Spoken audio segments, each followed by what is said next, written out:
You be the cash, I be the rubber band. You be the match, I will be a fuse. Boom, painter baby, you could be the muse.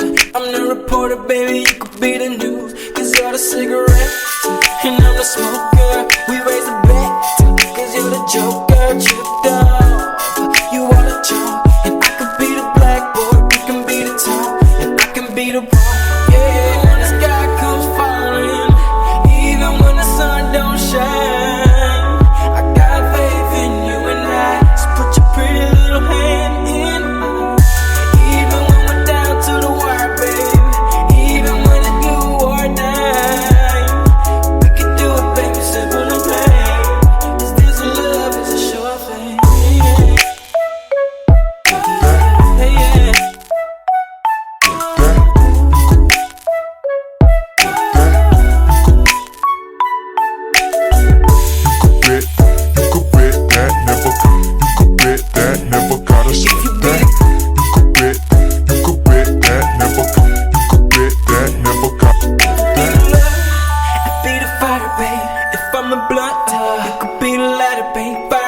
Writer, baby, you could be the quote. If I'm the lyric, baby, you could be the note. Chord that sing on the center. As I'm a winner, and it's you. I did it, do deserve that. Paper, baby, I be the pen. Say I am the one, cause you are a 10. Really not pretend, yeah. When the sky comes falling, even when the sun don't shine, I got faith in you and I. So put your pretty little hand in mine.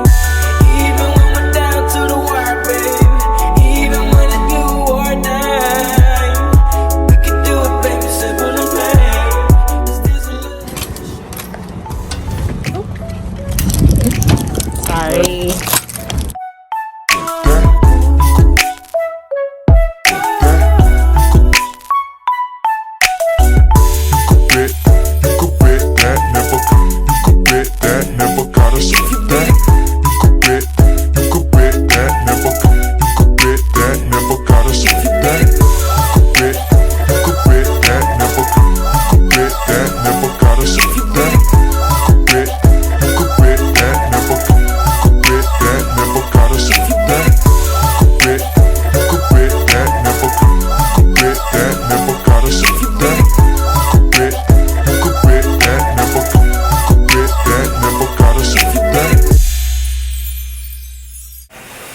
You be the cash, I be the rubber band. You be the match, I will be a fuse. Boom, painter baby, you could be the muse.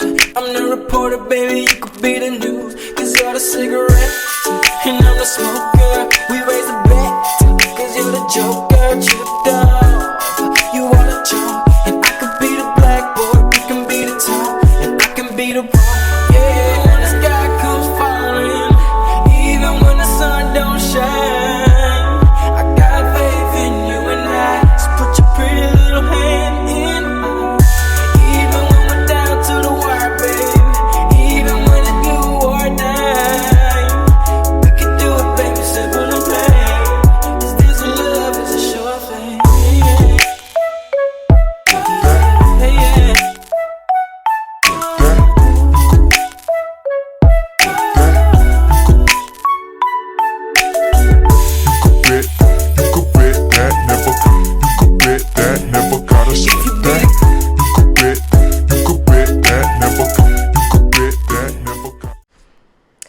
So while I'm up super early, I just wanted to give a quick update on like the effects after I stopped taking the Zoloft, so that in case you are someone who's trying to like wean off of it after only using it for about a month, because I wasn't on it very long. So if you are like someone who only used it for a short time, didn't really like it, and you stopped, then this update might be beneficial to you. If you're someone who's been taking it for a couple of years, this update may not be very helpful for you. If you are someone who watched my past videos, then you'd know that I was on Zoloft for about maybe a month and a half. And at that time I was titrating from 25 milligrams to 200 milligrams was the goal, but I only made it to 100 milligrams. And after about a month and a half, I weaned myself off of the medication. I didn't want to take it anymore because it was making me feel really tired, really glitchy, and I was like missing moments. I felt like I was moving in slow motion on autopilot, and I didn't like that feeling because I need to be able to focus for work, and I need to be able to focus just for my life in general and to drive and my career. And so I took myself off of the Zoloft, and it's been, I want to say, about a month now with no Zoloft. In the beginning, when I first started weaning myself off, I felt fine. I didn't feel any issues. I stopped at 25 milligrams, even though one of the physicians recommended that I go down even lower from 25 milligrams. She wanted me to break that 25 milligram pill in half and then in quarters, but I felt like that was going to delay the inevitable stopping, and I just really wanted to get off of it.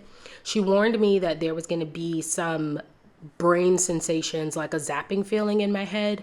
And in the beginning, I didn't feel that. But then once I completely stopped the 25 milligrams after a couple of days, I started noticing like a little bit of buzzing in my head. So like if I would like look to the side or like turn my head really fast, I would feel like a buzzing sensation in my head, and kind of like the zapping, like she said. And that went on literally for maybe about 2 to 3 weeks. So now, about a month out now, I'm feeling okay. I am not having any issues with withdrawal symptoms. The only thing I'm still feeling is the nausea that I was feeling initially, and that was the reason why she wanted me to start on the Zoloft. And the nausea has not been relieved. It actually feels like it got worse after taking the Zoloft. Who knows? I don't know. I'm not on the proper diet that I should be on for what I have. So I was at work right before I went to Georgia, and one of the nurses was telling me that she was tested for gastroparesis, and she said that they did like a scope, like I guess through her nose down into her stomach, and they were able to see that she had a lot of undigested food hours later in her stomach, and that's how she was diagnosed. She was experiencing the same symptoms that I described with my nausea, and so I had already thought that I had gastroparesis. I looked it up, the delayed emptying of your stomach. I looked that up already, and I kind of self-diagnosed myself, and that was part of the reason why I went to the doctor, because I wanted an official diagnosis, and I wanted to like get the scope and get everything done. But with her getting that done already, she was like, okay, well, maybe you should try eating a gastroparesis friendly diet. And she printed out some documents for me to look at, and one of the things that I was taking was the fiber powder, and she said that fiber is not something that people with gastroparesis should be taking because fiber causes delay in emptying. And so I shouldn't be taking any like high fiber diets. And a lot of the things that I was eating, I'm going to have to end up cutting out.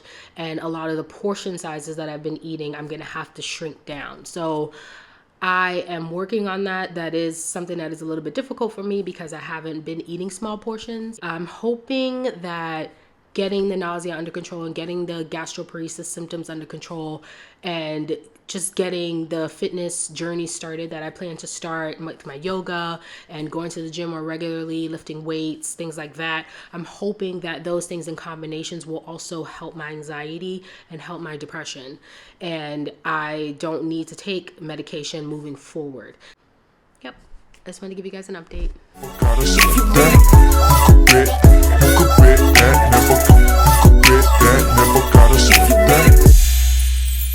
If you be the cash, I'll be the rubber band. You be the match, I will be a fuse. Boom, painter baby,